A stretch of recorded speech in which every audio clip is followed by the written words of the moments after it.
রাত্রি যাপনের পর তরুণীকে রেখে পালিয়েছে প্রেমিক। 7 মাসের প্রেমের জেরে বিয়ের প্রতিশ্রুতিতে নেত্রকোনা থেকে বরিশালে এসে প্রতারণার শিকার হয়েছেন এক তরুণী। রাস্তায় রাস্তায় ঘুরে প্রেমিক সাকিবকে খুঁজে বেড়াচ্ছেন তিনি।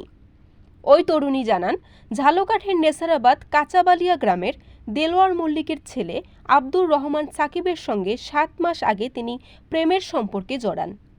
বিয়ের প্রতিশ্রুতি পেয়ে নেত্রকোনা থেকে গত 4 দিন আগে বরিশালে আসেন তিনি।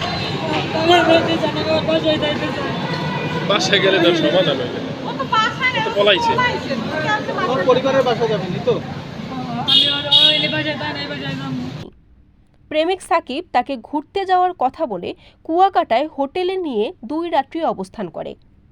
গতকাল বরিশাল নগরীতে আসার পর হাতেমালি কলেজ চৌমাথা এলাকায় তাকে একটি দোকানের সামনে বসিয়ে রেখে পালিয়ে যায় সাকিব।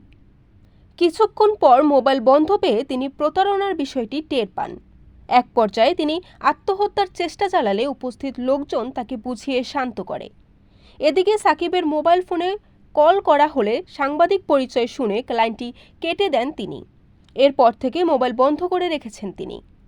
ওসি মিজানুর রহমান বলেন, অভিযোগ পেলে যথাযথ আইনানুগ ব্যবস্থা নেওয়া হবে। Barishal dot news.